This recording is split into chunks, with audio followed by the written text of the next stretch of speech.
The Lord be with you. And with your spirit. A reading from the Holy Gospel according to Matthew. Glory to you, O Lord. As Jesus and his disciples were gathering in Galilee, Jesus said to them, "The Son of Man is to be handed over to men, and they will kill him, and he will be raised on the third day." And they were overwhelmed with grief.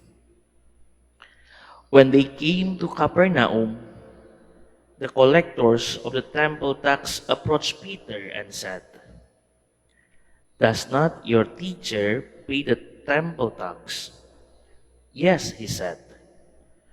When he came into the house, before he had time to speak, Jesus asked him, "What is your opinion, Simon?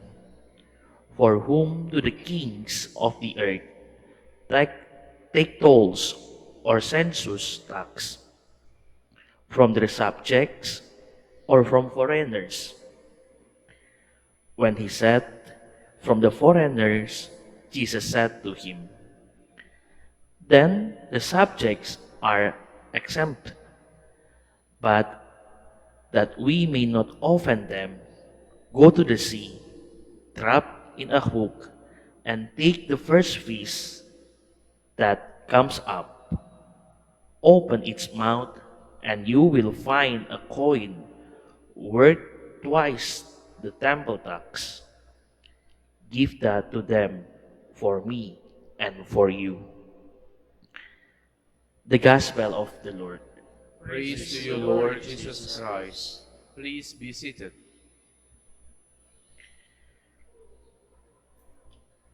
Be calm and listen carefully. Listen carefully. Makinig ka ng mabuti.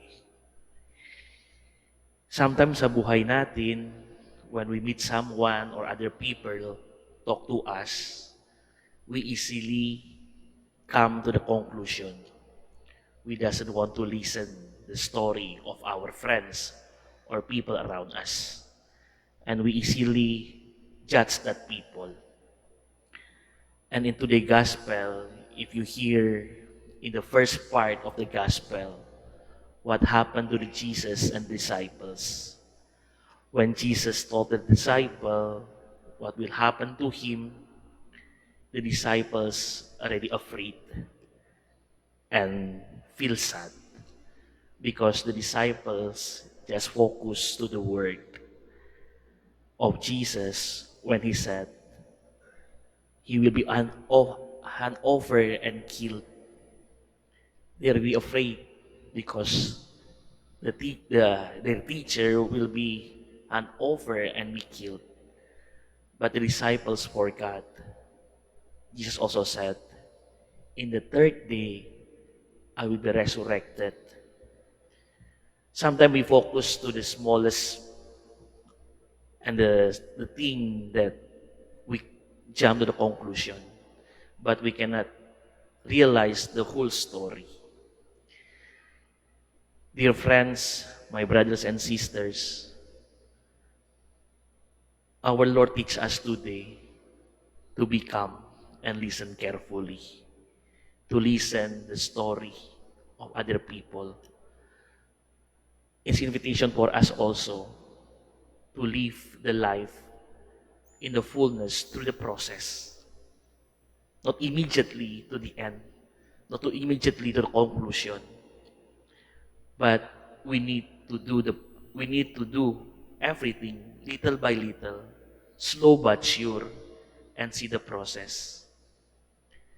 And is invitation for us also not to the reactive, not be immediately have the reaction with whatever come to us, but is invitation for us to be also be reflective, listen carefully, understand what the Lord told to us, understand the process, and in the end, we can understand the big picture come to in our life. As the Christian, the first part of the gospel remind us we are a people of hope. We are a people full of hope. Our Lord not end in the cross, but He resurrected. Our Lord not in the end of the death, but He give life to other also. That's why in this Mass we pray to God so we really understand the whole story of our life. We understand the process little by little. We understand the story of others also. And so we really understand what God wants for us. Enjoy the process. Listen carefully and not immediately jump to the conclusion. Amen.